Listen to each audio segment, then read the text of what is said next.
Assalamualaikum warahmatullahi wabarakatuh. Li mardatillah subhanahu wa ta'ala wa inayatihi wa hidayatihi wa taufiqihi wa ila hadratin nabiyyil mustafa war rasulil mujtaba sayyidina Muhammadin sallallahu alaihi wasallam wa ala alihi wa ashabihi wa dzurriyyatihi wa qarabatihi wa ahli baitihi ajmain. Summa ila arwahi masyayikhina wa muallimina wa asatizina wa ila muallifi hadzal kitab wa ala hadzihin niyat al-Fatihah. A'udzubillahi minasyaitonir rajim. Bismillahirrahmanirrahim. Alhamdulillahi rabbil alamin. Ar-Rahmanir Rahim, Maliki Yaumiddin. Iyyaka na'budu wa iyyaka nasta'in. Ihdinas siratal mustaqim, siratal ladzina an'amta 'alaihim ghairil maghdubi 'alaihim waladdallin. Amin. Bismillahirrahmanirrahim. Alhamdulillahi rabbil alamin. Wassalatu wassalamu ala ashrafil anbiya'i wal mursalin wa ala alihi wa sahbihi wa sallim ajma'in. Qala al muallifu rahimahullah wa adama naf'ana bi'ulumihi fid daraini amin. Summa qalu Allahumma hidayatan lis-shawab ya rabbal alamin. Puji dan syukur kita panjatkan kehadirat Allah Subhanahu wa ta'ala atas nikmat yang masih diberikannya kepada kita, terutama sekali nikmat iman dan Islam, kesehatan dan kesempatan, panjang umur, sehingga pada pagi hari ini kita dapat hadir bersama di masjid yang kita cintai dalam rangka melaksanakan sholat fardu subuh secara berjamaah. Nabi bersabda, asqalus sholati alal munafiki sholatul isya'i wa sholatul fajri. Sholat yang paling berat dilakukan bagi orang yang masih ada bibit munafiknya adalah sholat isya dan subuh berjamaah. Ini dua sholat yang paling berat dilakukan bagi orang Islam yang di dalam hatinya, dirinya masih ada sifat munafik. Nauzubillah. Kemudian lanjutan hadis tersebut, walau ya'lamu maka nafihima la atauhuma walau habwan.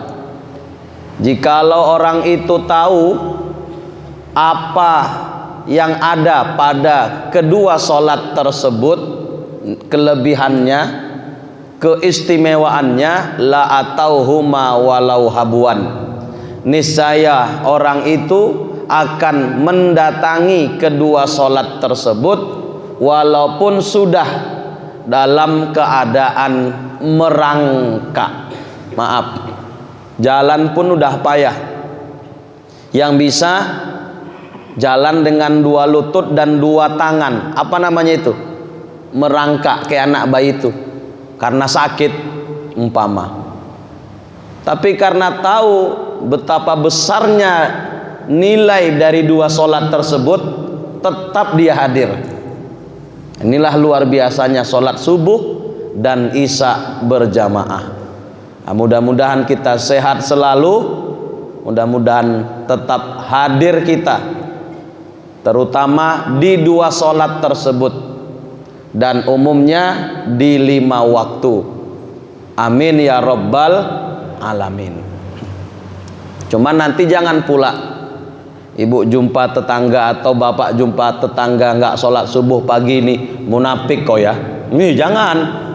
Kau kok kayak gitu, tadi ceramah kami yang nggak sholat subuh munafik, jangan. nggak begitu maksudnya. Nah, nanti gaduh ujungnya. Nah, ini salawat serta salam sama kita hadiahkan kepada junjungan alam Sayyidul Anam Rasulullah Muhammad sallallahu alaihi wasallam. Semoga kita akan mendapatkan syafaatnya nanti di hari kiamat kelak.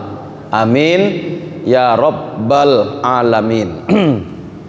Baik Bapak Ibu, kita lanjutkan kajian kita Ahad kedua ngaji hadis. Kali ini kita akan coba mengkaji kitab Al-Adabul Mufrad karangan Imam Al-Bukhari. Berikut kitab syarahnya. Bismillahirrahmanirrahim. Haddatsana Abdullah bin Abil Aswad qala haddatsana Humaid bin Al-Aswad anil Hajjaj As-Sawwab qala haddatsani Abu Zubair qala haddatsana Jabir qala qala Rasulullah sallallahu alaihi wasallam. Telah menceritakan kepada kami Jabir, ia berkata, telah bersabda Rasulullah sallallahu alaihi wasallam, man sayyidukum ya Bani Salimah. Satu ketika Nabi hadir di satu kelompok masyarakat yang bersuku Bani Salimah.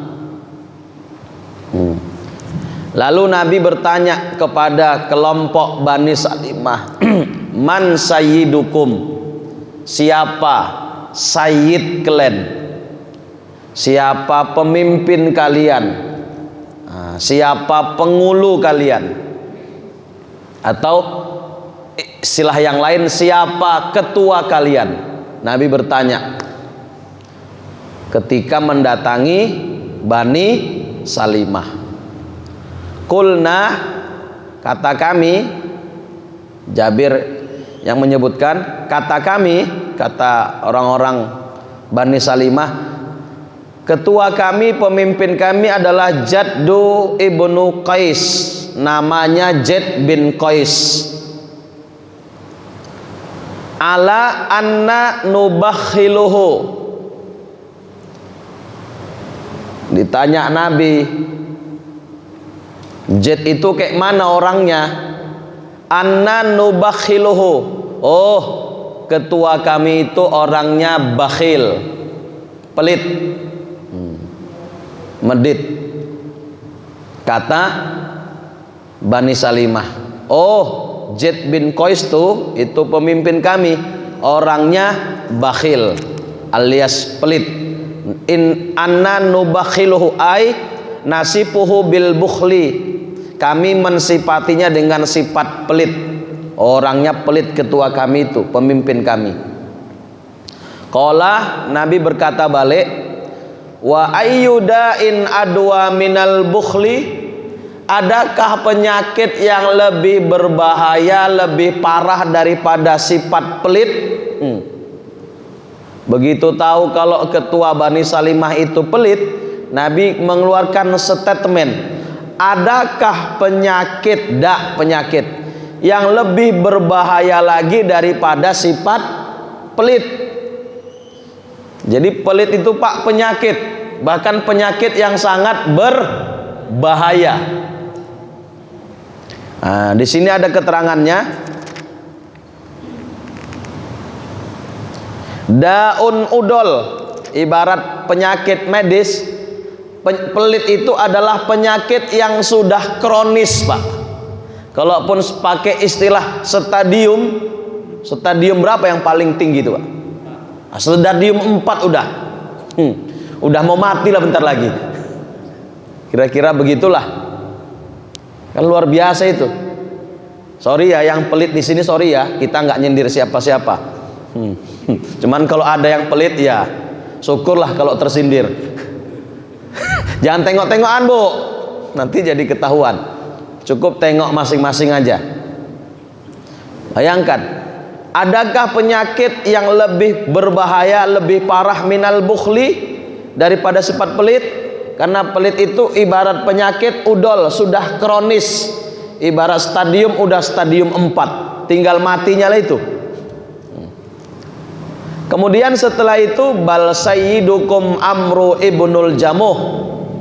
Sekarang aku angkat ketua kalian, pemimpin kalian, tidak lagi Zaid bin Qais, ku ganti nama pemimpin kalian adalah Amru ibnul Jamuh, Ammar bin Jamuh.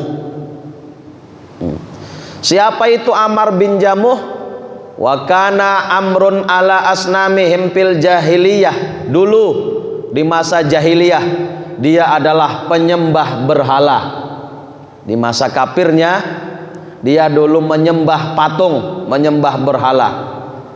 Wa kana yulim an Rasulillah sallallahu alaihi wasallam. Setelah dia masuk Islam tentunya beliaulah yang selalu membuat acara walimah terhadap Rasulullah sallallahu alaihi wasallam idza tazawwaja, tatkala Nabi menikah. Apa itu walimah? Ai yut'imun nas ta'amal walimah, memberi makan kepada manusia tatkala Nabi walimah. Nah, ternyata Ammar bin Jamuh yang Nabi pilih menjadi pemimpin ketua menggantikan Zaid bin Qais yang terkenal pelit. Ternyata Ammar bin Jamuh biarpun dulu di masa kafirnya penyembah berhala, tapi orangnya sangat pemurah, sangat dermawan. Dia punya kebiasaan yang luar biasa. Setiap Nabi menikah kan sunat Bu, buat acara walimah ya Bu ya.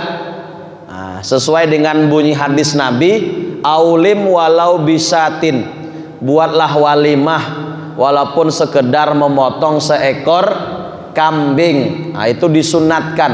Mana tahu ada yang nikah, anak atau cucu, buat walimahnya, jangan nggak dibuat.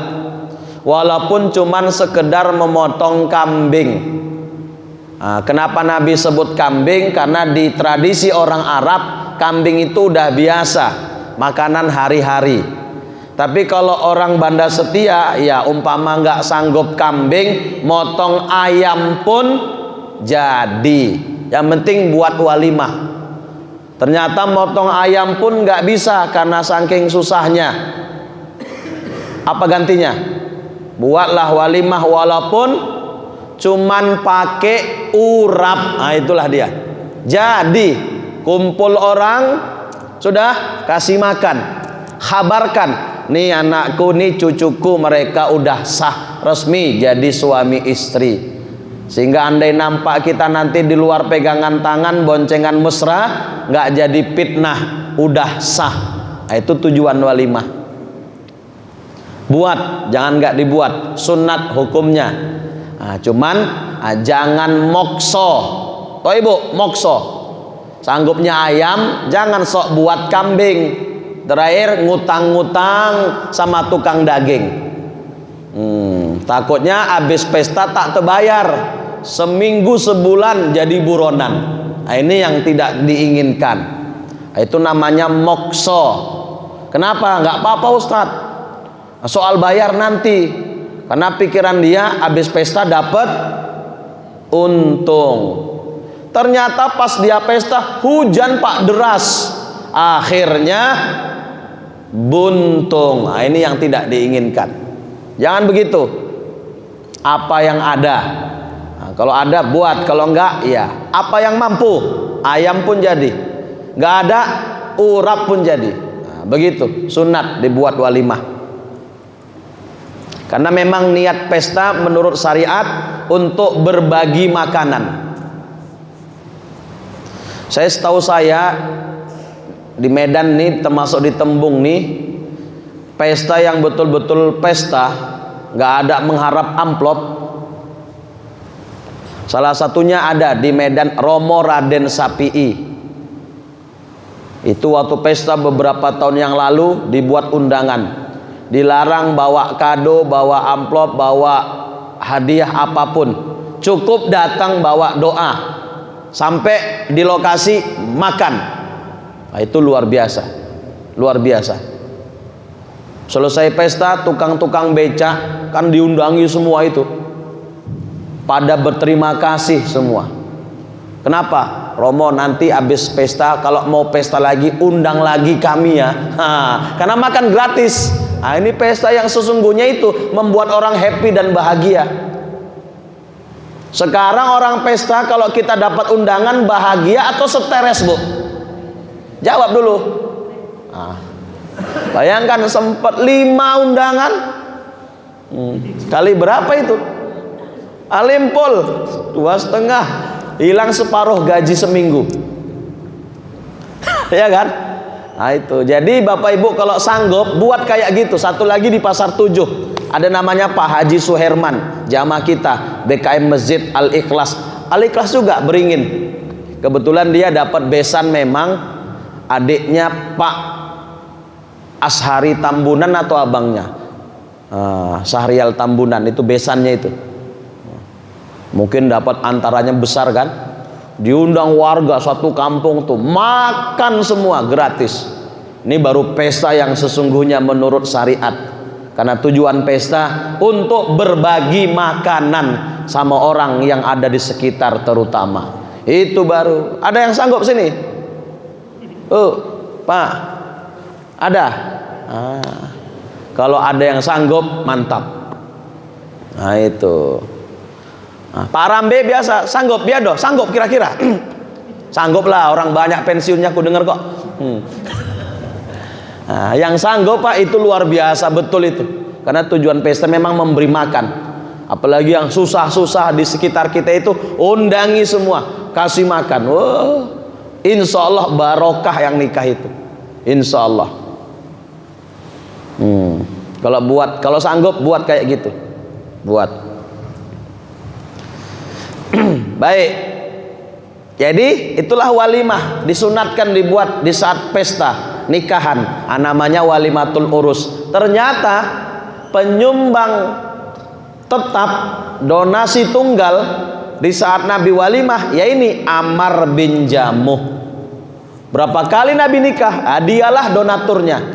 Dialah yang memfasilitasi acara walimahan di setiap Nabi nikah.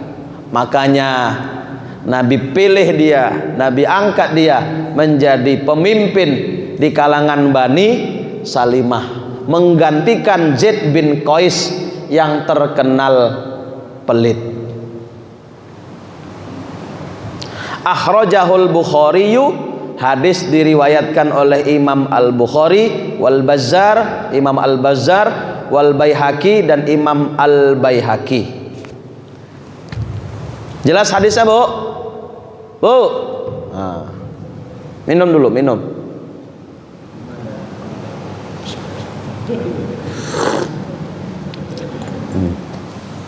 Apa isi kandungan hadis tersebut? Yang pertama, jam 6 berapa tadi? 15. Bayanu annar raida wa annal marsbu'a yambaghi ayyabta'ida anil bukhli tamamal bu'di. Siogianya, hadis ini menjelaskan tentang ar-raid. Sesungguhnya para pemimpin itu, ketualah kan. Wa annal marsbu', dan bahwasanya orang-orang yang jadi ikutan itu. Marsbu' itu ikutan. Siapa di masyarakat kita yang biasanya jadi panutan, ikutan? Ustadz itu panutan, ikutan. Ketua BKM itu panutan, ikutan. Kades panutan, ikutan. Ketua STM. Apalagi Kepling masuk kira-kira? Masuk lah ya. Kepling panutan, ikutan di masyarakat. Termasuk Bu Haji, Pak Haji, itu panutan di masyarakat itu. Jadi sorotan orang itu. Nah, para pemimpin dan orang-orang yang jadi panutan atau ikutan, matsbu itu orang yang diikut, yang bagi ayya beta'ida anil bukhli, siogianya hendaklah dia menjauhi dirinya dari sifat bakhil, tamamal bu'di, dengan sempurna menjauhi. Artinya apa? Betul-betul menjauhi dirinya daripada sifat bakhil. Artinya apa? Pemimpin, ketua, panutan jangan sampai bakhil. Itu dia. Kenapa? Li'annahu da'un udol.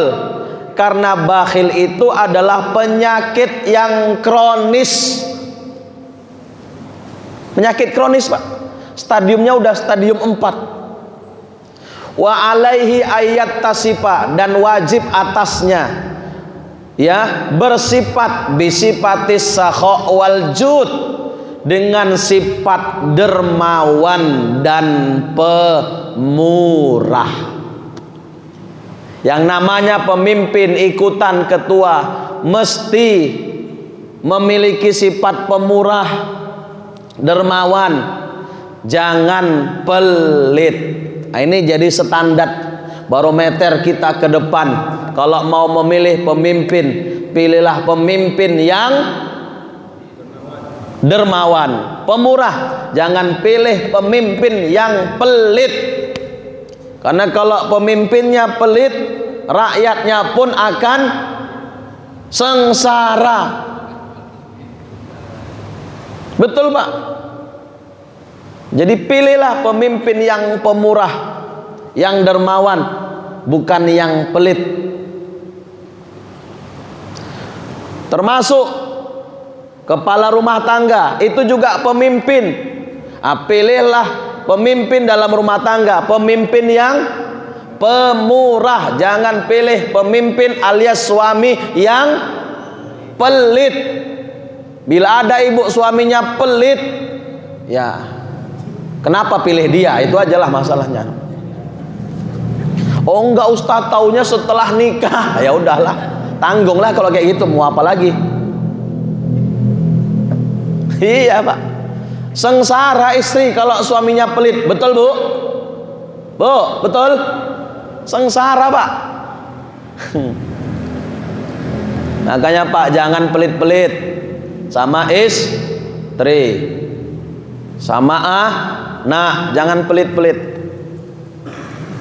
Susah, Pak, mereka kalau punya suami, punya bapak pelit.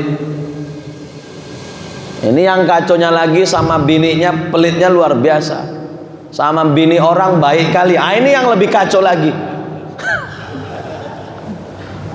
Sama bini orang suka bayar-bayari, suka ngasih-ngasih.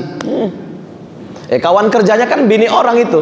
Oh, beli, abang yang bayar semua. Wah, hampir tiap hari pula kayak gitu. Bininya sekali-sekali ngajak makan di luar, udahlah, yang di rumah tuh aja. Kan parah ini. Nah, jangan begitu, Pak. Jangan begitu. Nah, jadilah suami yang pemurah, karena suami itu juga pemimpin. Nanti di bawah ada di situ kisah seorang istri yang mengeluh perihal suaminya yang pelit. Namanya Hindun. Dia punya suami namanya Abu Sufyan. Siapa namanya, Bu? Abu Sufyan. Nah, Abu Sufyan ini terkenal orangnya pelit. Jadi kalau ngasih nafkah sama istrinya selalu kurang, nggak cukup. Umpama kebutuhan sehari cepek atau cepek limpul. Nah, yang dikasih cuma limpul. Bukan nggak ada lagi duitnya, ada duitnya, tapi karena pelit. Sengsara lah istrinya. Jadi satu ketika dia melapor kepada Rasulullah Sallallahu Alaihi Wasallam, ya Rasul, ya suamiku manipol, bukan manipol, bukan. Kalau manipol khusus mendeling, sorry. Karena orang pelit ini bukan hanya mendeling Jawa pun ada juga, ya kan, Bu? Ya, Bu. Cuman Minang lah, orang Minang, orang Padang nggak ada yang manipol, itu aja. Cuman badangki yang ada itu aja masalah. Nah, semua suku ada, itu aja. Dah. Ya Rasulullah, kata Hindun, ada apa? Suamiku pelit. Lalu kenapa? Bagaimana menurutmu kalau aku ambil duit suamiku diam-diam tanpa izinnya? Kurogoh kantongnya, ku ambil. Boleh nggak ya Rasul? Nah, ini kabar gembira untuk para istri. Ya kan? Apa kata Rasulullah? Khuzi ma yakfiki wa waladaki bil ma'ruf. Ambillah sekedar yang dapat mencukupi dirimu dan anak-anakmu dengan cara yang ma'ruf, yang pantas, yang wajar, yang cocok. Artinya apa? Nabi perkenankan, silakan ambil, tapi menurut kadar yang ma'ruf, yang pantas, yang cocok. Maksudnya apa? Umpama kebutuhan mereka sehari cepek 100, suami ngasihnya limpul, datang istri diam-diam diambilnya duit suami dari kantong limpul. Boleh? Boleh, halal, alhamdulillah. Boleh, itu namanya ma'ruf. Tapi kalau kurangnya limpul, ibu ambil cepek limpul, itu nyolong namanya, itu itu haram, berdosa. Itulah makna ma yakfiki wa waladaki bil ma'ruf, sesuai dengan kebutuhan yang dibutuhkan. Kekurangannya ibu ambil diam-diam, boleh, tanpa izin, tanpa kasih tahu, boleh. Bila memang nggak cukup nafkah yang diberikan suami, bukan karena tak ada, karena pelit. Nah, lain kalau memang tak ada duit, ya kan Bu? Duitnya cuman limpul, itulah yang dikasihkan. Alhamdulillah, syukuri. Nah, padakan yang limpul tuh, diolahlah. Makanya istri pun harus cerdas juga. Limpul, bisa nggak ini? Bisa. 20 umpama, bisa nggak itu? Bisa. 10.000 pun bisa kalau istrinya cerdas. Ada ikannya, ada sayurnya, bisa. Dengan ongkos 10.000. Kayak mana Ustaz? Bisa. Belikan aja bakwan. Bakwan itu kan ada wortelnya, ada udangnya, lengkap sayur sama ikan. Nah, makanya cerdas-cerdas. Ngapain pula ibu utang-utang? Memang segitu yang dikasih, itulah yang diberdayakan, dimanfaatkan, diolah. Hutang udah 17 kali nggak terbayar, utang lagi yang ke-18. Malu kita sama Allah. Kalau begitulah keadaannya. Nah, suami itu juga pemimpin. Maka jadi suami, jadilah suami yang pemurah, jangan jadi suami yang pelit, karena itu menyengsarakan rakyat yang dipimpinnya, yaitu anak dan istri. Termasuk pemimpin yang lain, kepala desa, jangan jadi kepala desa yang pelit. Betul. BKM begitu juga, jangan jadi BKM yang pelit.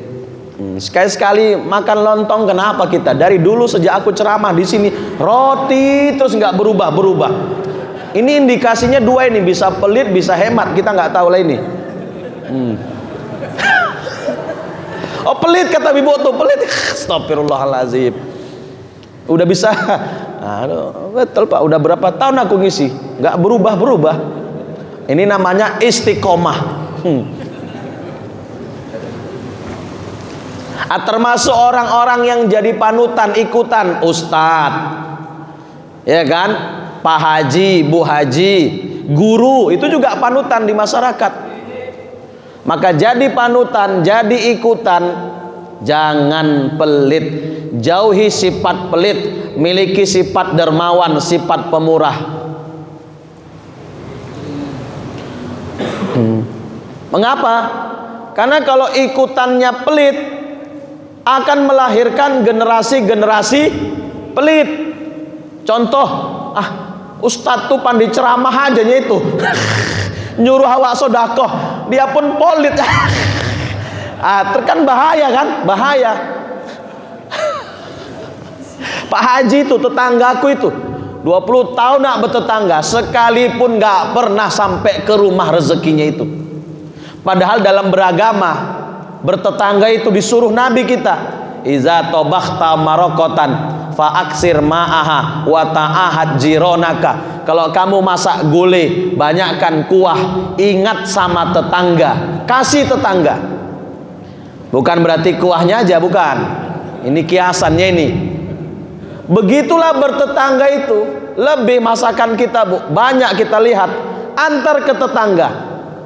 Ini pas ada acara di rumah wiritan pun otomatis masak-masak. Tetangga pun gak sampai makanannya.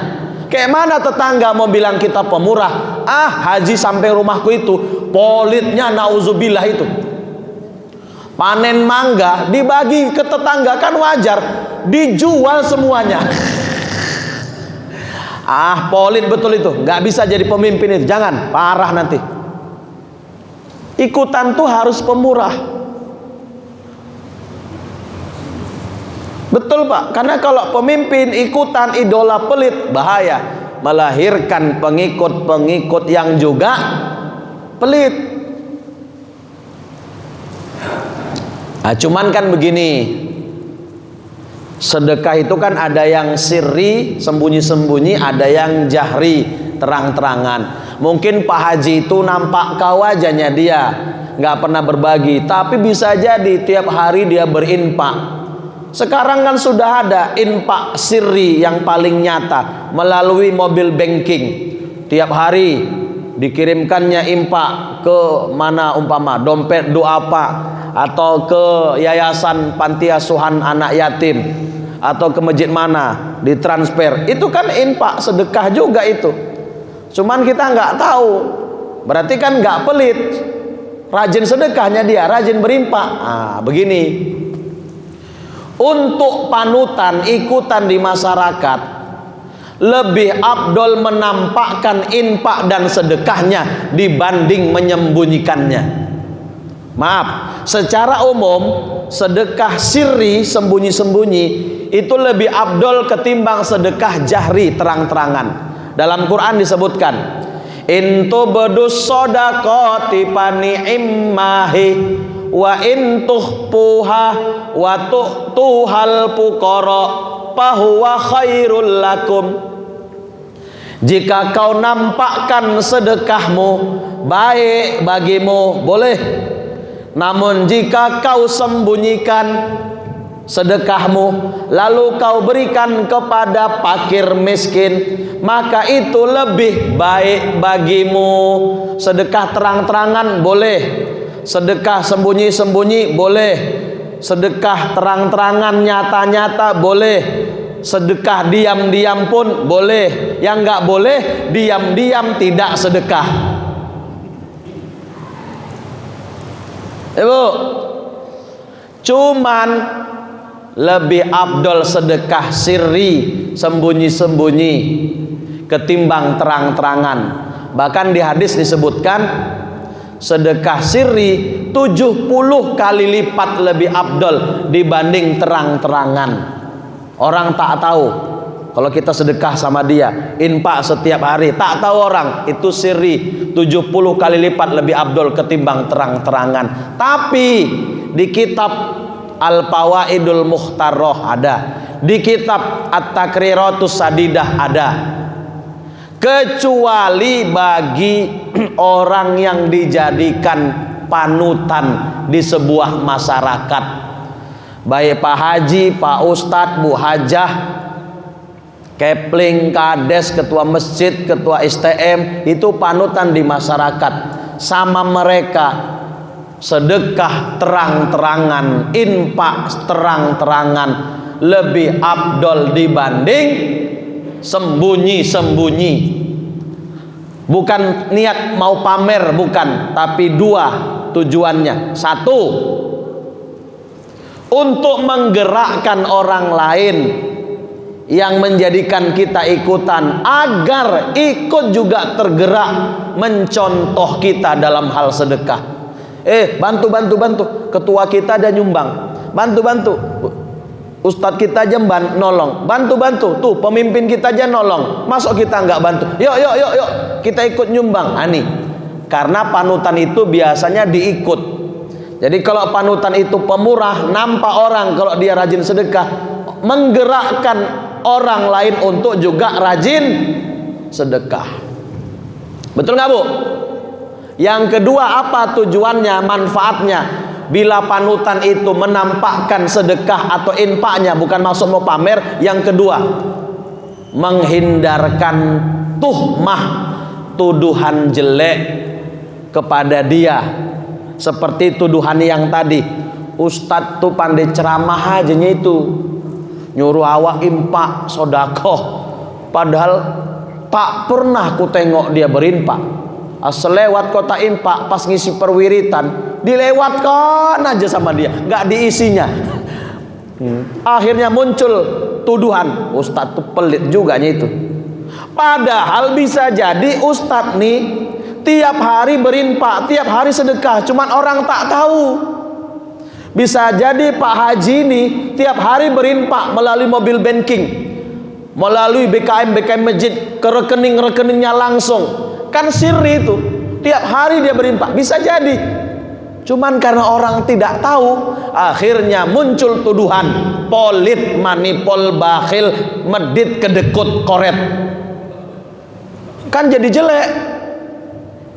Akhirnya melemahkan orang lain juga untuk berinfak. Kenapa? Panutannya saja tidak berinfak. Maka dengan alasan itu, panutan menampakkan infak sedekahnya dalam arti jahar, terang-terangan, orang lain tahu, itu lebih abdol ketimbang sedekah secara sirri, sembunyi. Paham kira-kira Bu? Tapi bagi kita yang bukan panutan, sir lebih abdol ketimbang jahar. Jelas Pak? Jelas? Nah, minum lagi, tadi panas.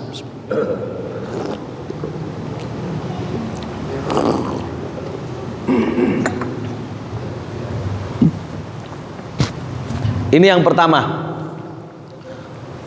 Hendaklah para pemimpin, orang yang diikut, menjauhi sifat pelit, karena pelit adalah penyakit kronis dan wajib atasnya memiliki sifat pemurah.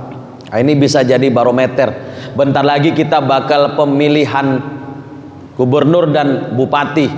Ini barometer memilih pemimpin. Pilih calon pemimpin yang pemurah, yang suka berbagi. Jangan pilih calon pemimpin yang polit. Cocok kira-kira? Mau pemilu aja tapi ya.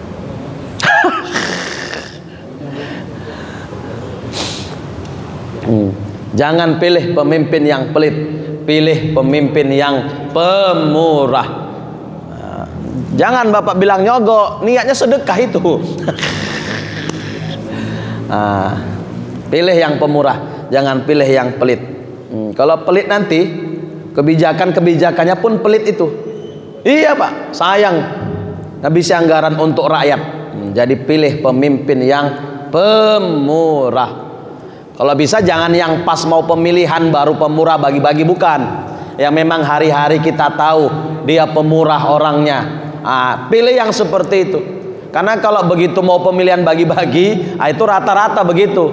Yang memang pelit sama pemurah begitu rata-rata. Baru begitu hasil kalah maki-maki, ya kan?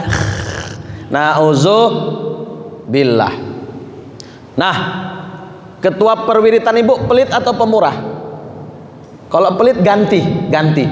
Ini disuruh ganti pemimpin ketua yang pemurah. Kalau ketua BKM kita udahlah pertahankan aja lah, walaupun roti nggak ada masalah, udahlah. Jadi pemimpin yang pelit ganti dengan pemimpin yang pemurah. Sekali lagi, pemimpin ikutan hendaklah dia menjauhi sifat pelit, karena pelit sekali lagi penyakit kronis, ibarat penyakit udah mau mati lah itu. Maka jauhi, dan hendaklah dia memiliki sifat pemurah, karena pemurah itu adalah sifat Allah. Kita disuruh untuk meniru sifat Allah Subhanahu wa ta'ala. Baik, yang kedua, ihtimamun nabiyyi sallallahu alaihi wasallam bisa'ni umuril asirati, perhatian Nabi sallallahu alaihi wasallam terhadap keadaan atau urusan masyarakat, orang lain, kelompok, suku, sama itu asirah. Wafihi as-su'al, dan padanya Nabi bertanya an saikhihim wa kabirihim, tentang siapa ketua atau pemimpin mereka. Nabi tanya likai yata'arrafa sifatihi wa khisalahu, supaya Nabi mengenal sifat-sifatnya dan karakternya. Artinya Nabi memang orangnya peduli, perhatian terhadap urusan rakyat. Maka pemimpin yang baik ya kayak gitu, sering bertanya kepada rakyat, bertanya kepada warga, ya kan, tentang keadaan mereka yang dipimpin, kayak mana keadaannya, apa yang dibutuhkan, apa yang diharapkan, dan lain-lain sebagainya. Bahkan urusan ketua pemimpin pun Nabi tanya. Nabi tanya, kalau pelit ganti, ke depan pilih pemimpin yang pemurah.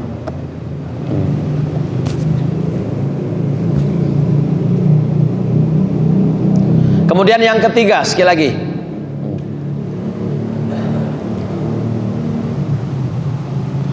la syai'a a'zamu min da'il bukhli, tidak ada sesuatu yang lebih besar daripada penyakit bakhil.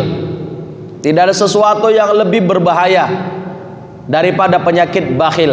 Li'anna man tarakal infaqah, sesungguhnya siapa yang meninggalkan infak, bersedekah, berbagi, khasyatal imlaq, dikarenakan takut habis hartanya atau takut miskin, lam yusaddiqis syari', berarti dia tidak membenarkan agama, tidak membenarkan Allah.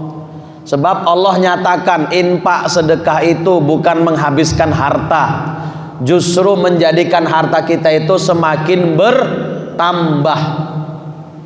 Tuh, berarti dia nggak percaya sama Allah, nggak percaya sama Rasulullah, sang pembuat syariat. Kenapa? Takut miskin dia, akhirnya nggak berinfak. Takut habis duitnya, akhirnya nggak bersedekah. Berarti dia tidak percaya kepada Allah dan Rasulnya.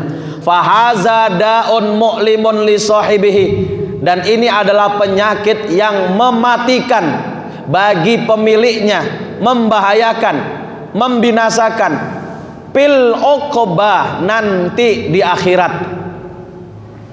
Wa illam yakun mu'liman fid dunya, walaupun tidak membahayakan dia ketika berada di dunia, walaupun di dunia umpama tidak sampai membahayakan dia, tapi nanti di akhirat sifat bakhil akan membahayakan, membinasakan, mencelakakan pemiliknya. Apa ini? Baru kita singgung sedikit langsung cair bubur. Alhamdulillah, luar biasa, berhasil doa kita paginya. Alhamdulillah, ya kan, luar biasa. Memang harus kita sering gas-gas gini biar jatuh dia. Kalau enggak, ya baru ngomong sedikit udah cair bubur. Alhamdulillah, luar biasa. Lepas sarapan pagi ya kan. Alhamdulillah. Oh, rezeki orang soleh ya.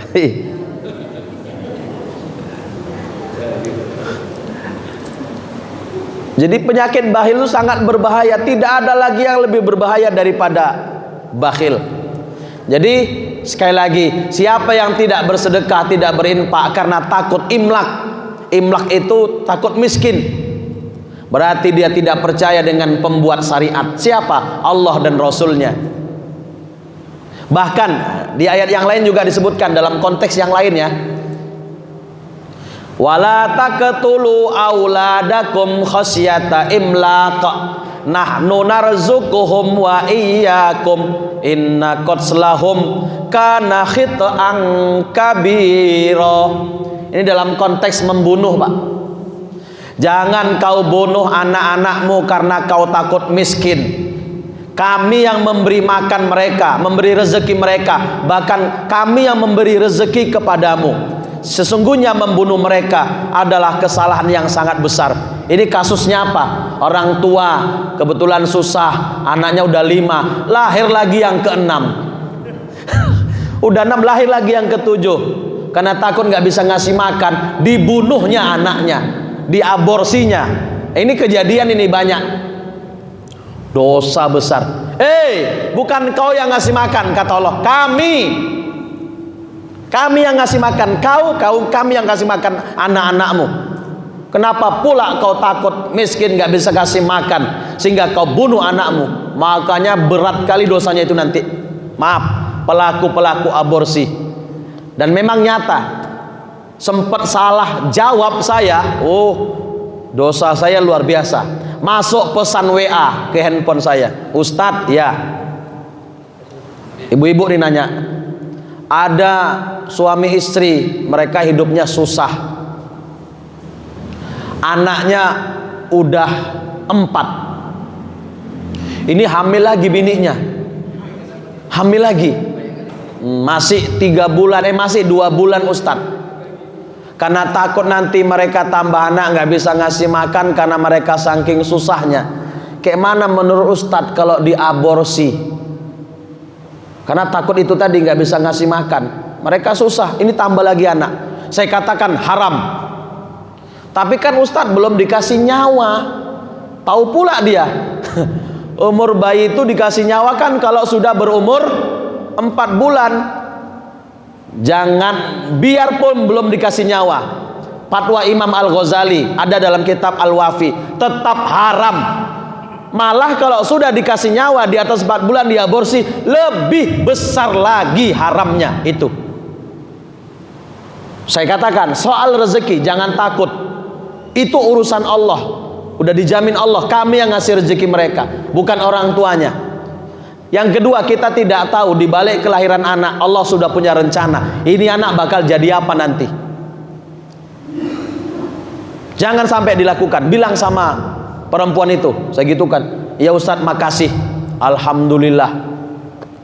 Seminggu kemudian aku tahu yang nanya dia ini, jumpa, yang nanya aku tengok perutnya besar, berarti dia yang hamil rupanya. Mengatasnamakan orang.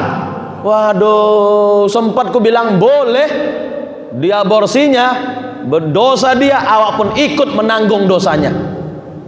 Makanya jadi ustadz bang ngeri-ngeri sedap. Bukan enaknya aja kita pikirkan, dihormati, dimuliakan. Bukan, resikonya pun besar. Kalau salah fatwa, sudah diamalkan sama jemaah, berdosa jemaah, dia pun ikut nanggung dosa-dosa jemaahnya. Kalau salah fatwa, jadi resiko jadi ustadz itu besar, menanggung dosa besar.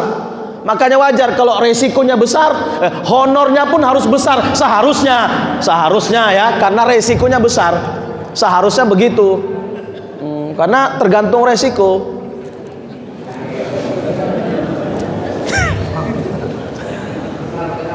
Cocok kira-kira kan? Nggak ada yang cocok pula itu. Itu makanya jadi ustadz ini bukan enak-enak gitu, enggak. Ya dihormati, dimuliakan, tapi salah fatwa. Ada lagi, maaf, masih di wilayah persetuan. Ustadz juga ini ditanya. Baru ini maaf, bininya di penjara. Lakinya di penjara, kasus narkoba. Bininya di rumah, setahun bertahan. Tahun kedua mulai menggatal pula bininya ini. Kenalan sama cowok. Terakhir bolak-balik cowok tadi datang. Warga heboh lah. Kau ada lakimu pun, kau terima laki-laki masuk ke rumahmu, istilahnya pacaran gitu. Marahlah warga. Akhirnya diputuskan, tenanglah Wak, kami mau menikah. Hah? Kok ada laki kok mau nikah? Tenang, nanti mau ku minta cerainya. Pergi dia ke penjara. Bang, aku nggak tahan nunggu kau 14 tahun lagi. Karena 15 tahun hukumannya, baru setahun. Aku ada laki-laki mau nikahi aku. Ceraikan aku sekarang bang, ceraikan aku. Ya udahlah, pasrahlah lakinya, diceraikan. 2 minggu diceraikan, langsung mau nikah ini perempuan. Warga heboh lagi lah, melarang. Jangan, belum boleh. Apa kata perempuan tadi? Memang nggak beragama. Kalian sibuk kali kalian. Aku masih pacaran, kalian bilang kumpul-kumpul bla bla bla bla bla. Giliran aku mau menikah kalian larang-larang. Bukan kami melarang, belum boleh, belum habis masa. Udah aku tanya sama ustadku katanya. Hoyonglah tetangganya, kebetulan jamaah kita hoyong. Oh iya, ginilah bentar, aku tanya balik sama ustadz kami. Datang ke rumah jamaah saya itu. Oh nggak boleh, habis dulu masa iddahnya 3 kali suci karena masih subur haidnya. Sudah dijumpai perempuan tadi. Nggak boleh kata ustadz kami. Kata ustadzku boleh. Nggak percaya, ayo ke sana kita. Datanglah ke sana sama jamaah saya ini. Ustadz, bolehnya aku menikah udah kan? Boleh. Kenapa? Ini kata ibu nih nggak boleh. Kok nggak boleh? Kenapa bu? Kata ustadz kami nggak boleh. Habis dulu masa iddah. Siapa ustadz ibu? Disebutnya nama saya. Rupanya kenal juga dia nama saya. Awaluddin Pulungan. Terdiam terus ustadz tadi. Terdiam. Terakhir apa kata dia? Gini aja, gini. Udah boleh nikah. Cuman pesan saya, selama ya kurang lebih 3-4 bulan, jangan dulu kalian berhubungan badan ya. Itu pula katanya, dirubahnya fatwanya. Karena udah kadung malu, mau dibilang ya nggak sah, malu, udah kadung ngomong sah, tapi dibilangnya begini, asal jangan kalian berhubungan dulu selama 3 bulan nih ya. Apa nggak sesat itu? Itu kenyataan pak. Berdosa yang kawin tuh, berdosa dia yang berfatwa. Hati-hati. Udah lewat ya, udah. Jadi pak, itulah resiko jadi ustadz tuh. Tolong dipikirkanlah itu.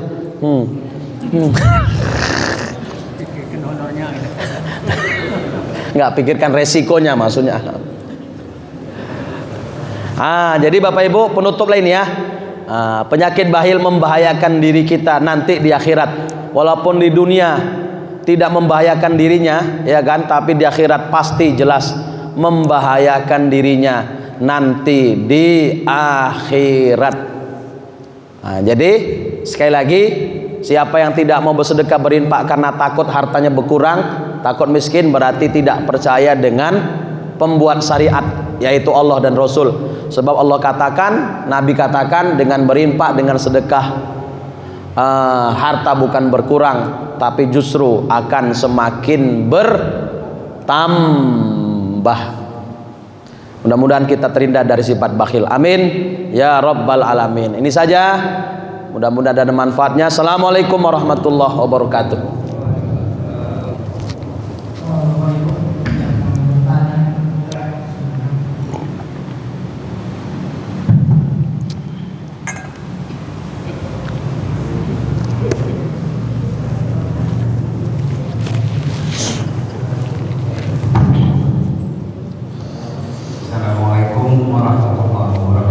Waalaikumsalam.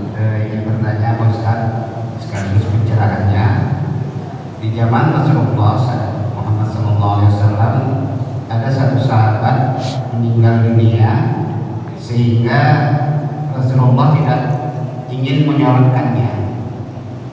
Kemudian ditanya Rasulullah kepada sahabat, apa sebab kematiannya? Berhutang. Kemudian utang tersebut diambil alih kepada Sayyidina Abu Bakar Siddiq.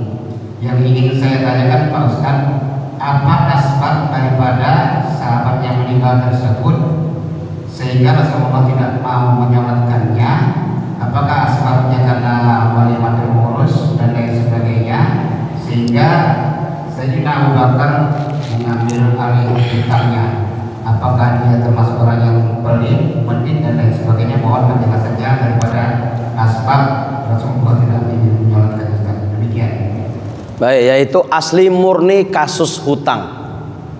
Jadi datang sahabat bawa jenazah sahabatnya yang wafat. Ya Rasul, solatkan ini sahabat kita.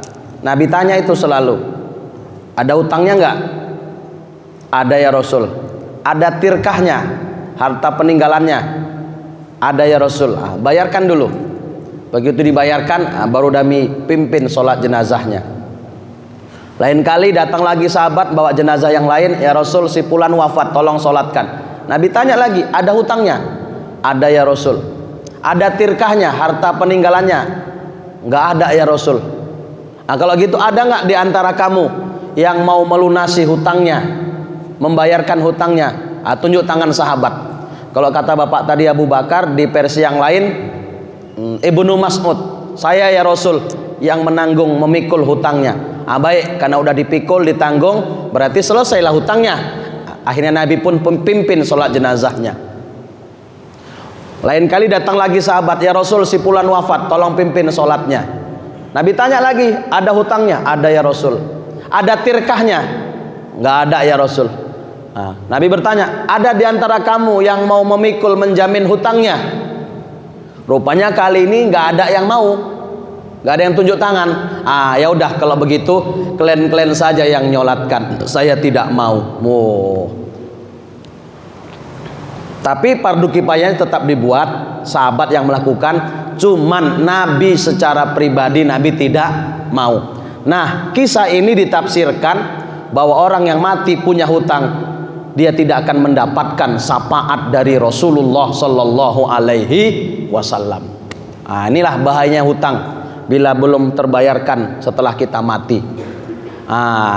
Tapi kalau sudah ada yang ngambil alih, contoh anak-anaknya, umpama kan ada itu ketika pelepasan, Bapak Ibu mewakili keluarga, jika almarhum punya hutang, sekarang hutangnya sudah diambil alih oleh anak-anaknya, aman lah, udah aman.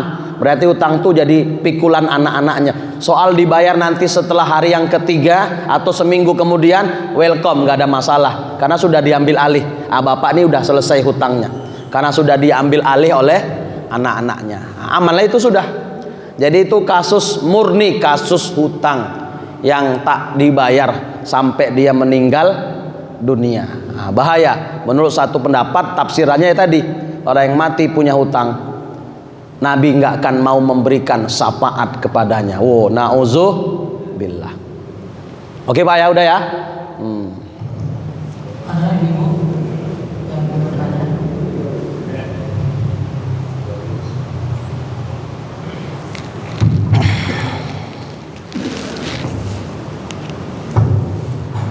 Assalamualaikum warahmatullahi wabarakatuh. Waalaikumsalam. Terima kasih Pak Ustaz. Ini pertanyaan tentang masalah hutang. Jadi ada seorang misalnya yang berhutang kepada bank. Jadi yang berhutang di bank ini kan yang sudah setiap bulan, dan itu juga sudah mempunyai asuransi. Kalau seandainya dia meninggal dunia, bahwa hutangnya ini sudah lunas. Jadi asuransi yang membayar. Jadi bagaimana hukumnya ini Pak Ustaz? Terima kasih. Assalamualaikum warahmatullahi wabarakatuh. Ya udah, kalau memang begitu regulasinya, bila yang berhutang mati lunas dianggap, ya udah selesailah itu. Insya Allah aman lah itu nanti di akhirat. Kalau memang begitu regulasinya. Tapi pun memang pihak bank nggak akan mudah memberikan hutang. Ditengok juga umurnya itu. Kalau udah 65 tahun nggak akan mungkin dikasih itu utang 100 juta ya kan? Karena udah mau mati ya kan? Tapi ternyata masih muda, insiden kecelakaan mati. Selesai hutangnya. Kalau memang begitu regulasinya, ya udah sah lah itu, lunaslah hutangnya. Sama juga kayak kita, kadang kan mau kita yang mengutangi mengikhlaskan, ya kan Bu? Itu lunas lah itu. Apakah kita sudah kasih tahu ke dia bahwa kita sudah mengikhlaskan atau belum? Yang penting sudah kita lapaskan, udah kita ikrarkan. Udahlah bang, utang Wak Zainab tuh kita anggap lunas sajalah. Sorry Bu, ada. Karena aku tengok susah dia kemarin beli beras setengah kilo, bayangkan cucunya 4. Jadi sedih hatiku bang. Ya udahlah kita ikhlaskan. Ya udah ikhlaslah itu. Cuman yang bagus kita sampaikan, Bu, utang ibu yang kemarin tuh sebulan yang lalu udah aku ikhlaskan. Kenapa? Membersihkan pikirannya dari beban hutang tuh. Kan bagus, tapi kalau nggak kita bilang sah juga. Cuman dia masih berpikir punya hutang. Tapi dengan kita sampaikan, terbebas dia dari pikiran hutang. Selamat hidupnya. Jadi lebih bagus disampaikan. Itu pahalanya besar kali. Dulu ada bukan dulu, ada diceritakan dalam hadis. Seorang perempuan ahli surga ditanya sama malaikat, "Bu, ya, apa amalanmu yang mengantarkan engkau masuk ke dalam surga ini? Apa karena sholatmu? Apa karena puasamu? Zakatmu? Tahajudmu?" "Oh, bukan karena itu semua. Sholat ya puasa, sholat, tapi bukan karena itu. Jadi apa amalan yang mengantarkan engkau ke surga?" "Oh, gini ceritanya. Waktu itu aku seorang pedagang jualan. Datang pembeli, ya kan, mau membeli barang di tempatku. Dia butuh dengan barang itu, tapi duitnya nggak ada. Akhirnya dia berutang. Kuizinkanlah dia berutang. Kita bilanglah harganya 300.000. "Bu, nanti seminggu kemudian saya bayar ya, insya Allah." "Ya Pak, nggak apa-apa, ambil." Seminggu kemudian datang bapak tuh membayar hutangnya, tapi yang dibayar baru 200. "Bu, duit saya baru ada 200. Insya Allah kekurangannya seminggu lagi akan saya bayar ya Bu, yang 100 tuh." Lalu apa kata saya waktu itu? "Ya udah Pak, sisa hutang Bapak tuh nggak usah lagi Bapak bayarkan, sudah kuanggap lunas." Gara-gara menganggap lunas sisa hutang orang, inilah yang mengantarkan dia masuk ke surga. Makanya mengikhlaskan hutang orang yang berutang itu balasannya nggak tanggung-tanggung, surga. Mengikhlaskan sisa aja surga, apalagi mengikhlaskan semuanya. Yuk kita ikhlaskan semua orang yang berutang sama kita. Setuju? Setuju? Kayaknya yang setuju itu yang bilang yang berutang kayaknya itu ya. Nah, kalau sanggup Bu, luar biasa itu mengikhlaskan, apalagi yang ngutang tuh orang susah. Aduh, luar biasa itu Pak. Lepaskan dia dari belitan hutang. Sampaikan, "Nek, udahlah Nek, utang nenek tuh yang 200 tuh udah aku anggap lunas." Nah, itu luar biasa itu. Cocok Bu ya? Udah ya? Udah nggak ada lagi udah. Alhamdulillahirabbil alamin wassalatu wassalamu ala asrofil mursalin wa ala alihi wa sahbihi ajmain. Allahumma ja'al jam'ana hadza jam'an marhuma wa tafarruqana min ba'dihi tafarruqan ma'suma. Allahumma zidna ilma warzuqna fahma warzuqna amala. Allahumma dzakirna ma nasina wa 'allimna ma jahilna wanfa'na bima 'allamtana wa 'allimna ma yanfa'una wa zidna ilma. Rabbana atina fid dunya hasanah fil akhirati hasanah wa qina azaban nar. Sallallahu wasallam alaihi walhamdulillahi rabbil alamin. Subhanakallahumma wa bihamdika asyhadu an la ilaha illa anta nastaghfiruka wa natubu ilaik. Assalamualaikum warahmatullahi wabarakatuh.